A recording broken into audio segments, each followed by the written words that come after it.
Si Merlito, 16 na taong gulang nang matutong maglilok. Tinuruan na ako ng aking ama na mag-ukit para nga sa na matuto ako at gusto rin ng aking ama na maging mag-ukit din ako katulad niya.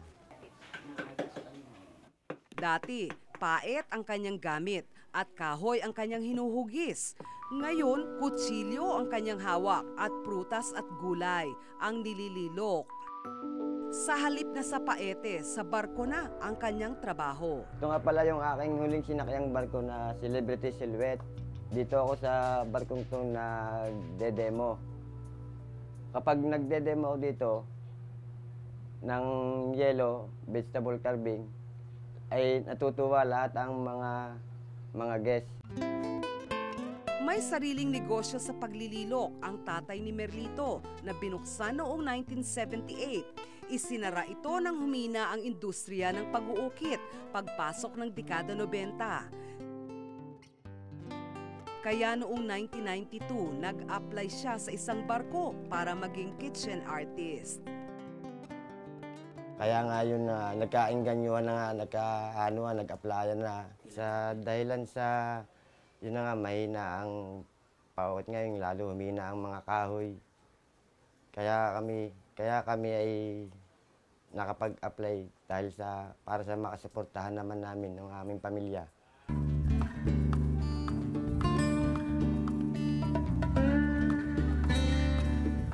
$1,800 kada buwan ang kita niya bilang kitchen artist. Katumbas ito ng mahigit 80,000 piso. Malaki ito kumpara sa sahod niya bilang manlililok na 6,000 piso kada buwan. Talagang ang sa amin talaga ay maganda rin dun sa aming pinasukan trabaho sa ibang bansa. Gawa ng hindi namin talaga kayang kitain yung kinikita namin dito sa Paite. Mahigit 20 taon ng kitchen artist si Merlito. Sasampa ulit siya sa barko bago matapos ang buwang ito. Sa akin, parang gusto pa rin bumalik ng pag-abroad.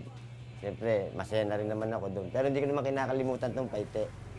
Yun lamang pag-alis ko, hindi para sa akin para sa mga anak ko, pamilya ko at sa mga magulang ko. Tulad niya, ang dalawa pa niyang kapatid ay pinili na rin na maging kitchen artist.